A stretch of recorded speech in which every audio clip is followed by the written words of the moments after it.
أعوذ بالله من الشيطان الرجيم بسم الله الرحمن الرحيم was haram and riba, but an unequal exchange of camels was not.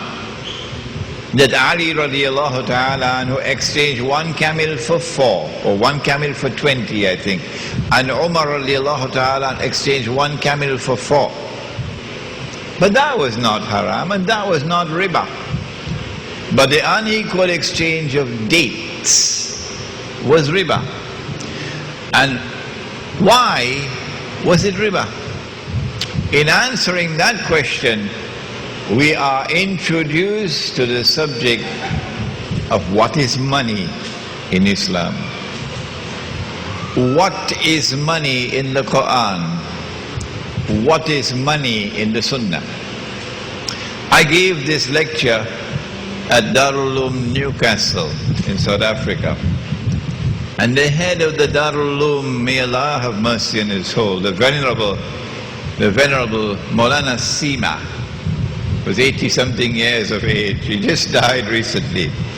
The old man was sitting there for 2 hours for the lecture. And at the end of the lecture he said to me, "We have to teach this subject in the Darul Uloom." Meaning, it's not taught. It's not taught. The Prophet said, sallallahu ta'ala alayhi wa sallam, he gave a command.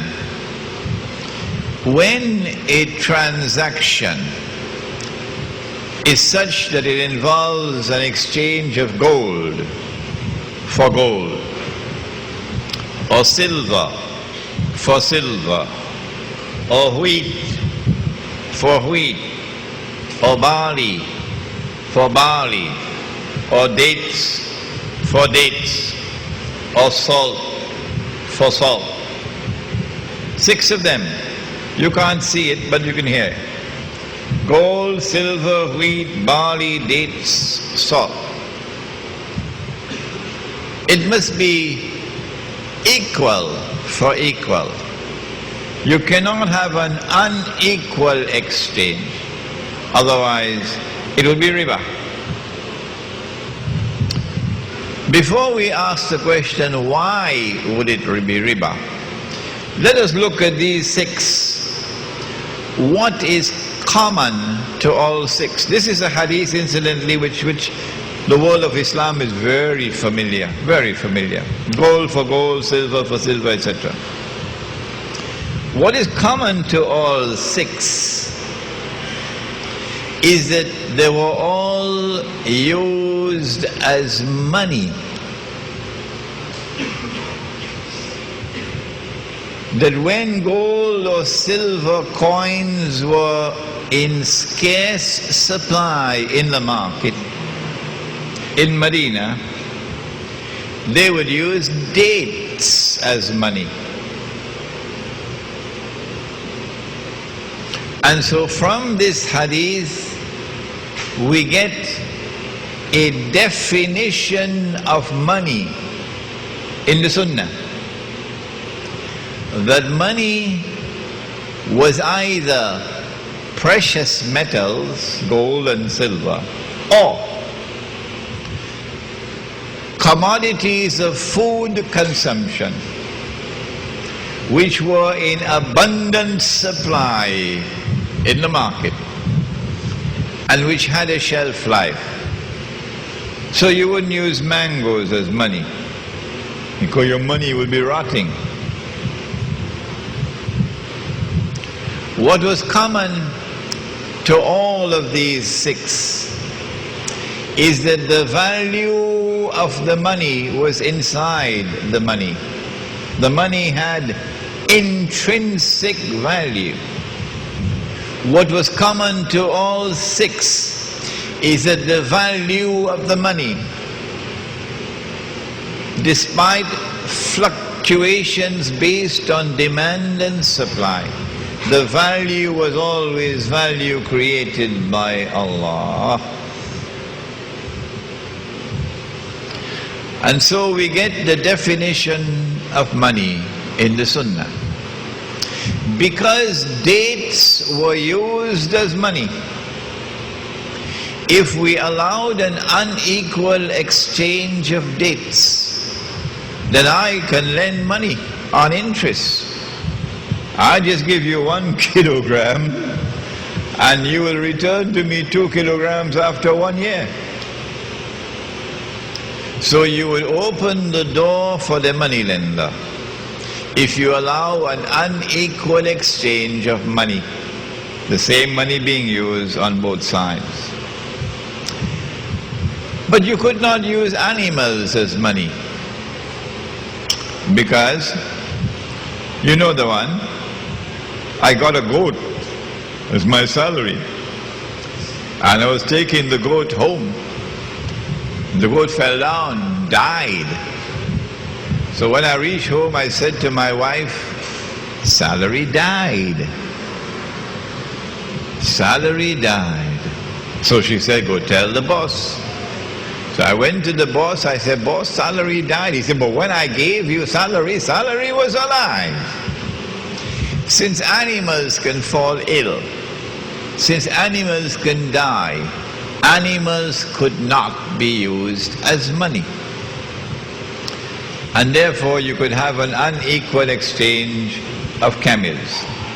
Now then, this is money in the Sunnah.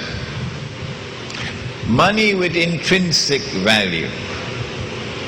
Money which is either precious metals or commodities of food consumption in abundant supply in the market, and which had a shelf life. Money with value, despite fluctuations based on demand and supply, with value created by Allah. Only He can create wealth out of nothing. He is Badi'us samawati wal ard. He creates out of nothing. He is Fatir. He creates from point of origin, Fatir. He is Khaliq. He creates and He fashions. But He is also Badi'us samawati wal ard, who creates ab novo, creates from nothing. Is this money also in the Quran? Yes, it is. In Surah At-Tawbah, Allah subhanahu wa ta'ala, or is it Tawbah? Or is it, I'm forgetting now. He takes to task the Israelite people. وَمِنْ أَهْلِ الْكِتَابِ. Where's the Hafiz? Where's the Hafiz? Which surah is it? Alright, well you can get it in my book. وَمِنْ أَهْلِ الْكِتَابِ. And amongst them, the Ahlul Kitab. مَنْ تَأْمَنْهُ بِكِنْتَارٍ يُؤَدِّهِ إِلَيْكَ. If you entrust him with a kintar, which is a treasure, about say 1,200 ounces of gold, enough to buy a house in San Francisco. When you want it back, يُؤَدِّهِ إِلَيْكَ. He returned it to you. وَمِنْهُمْ مَنْ تَأْمَنْهُ بِدِينَارٍ لَا يُؤَدِّهِ إِلَيْكَ. And amongst them there are those who, if you entrust him with 1 dinar, when you want it back, he won't give it back to you. إِلَّا مَا دُمْتَ عَلَيْهِ قَائِمًا.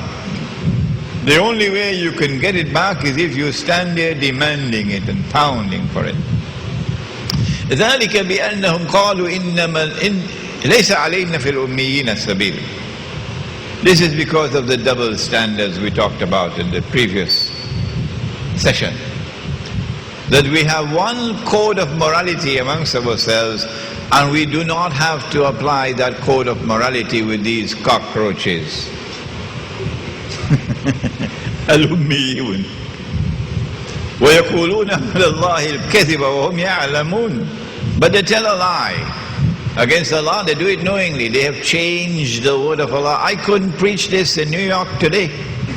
I could have done it 5 years ago. sorry, 10 years ago. But today I cannot deliver this lecture in New York.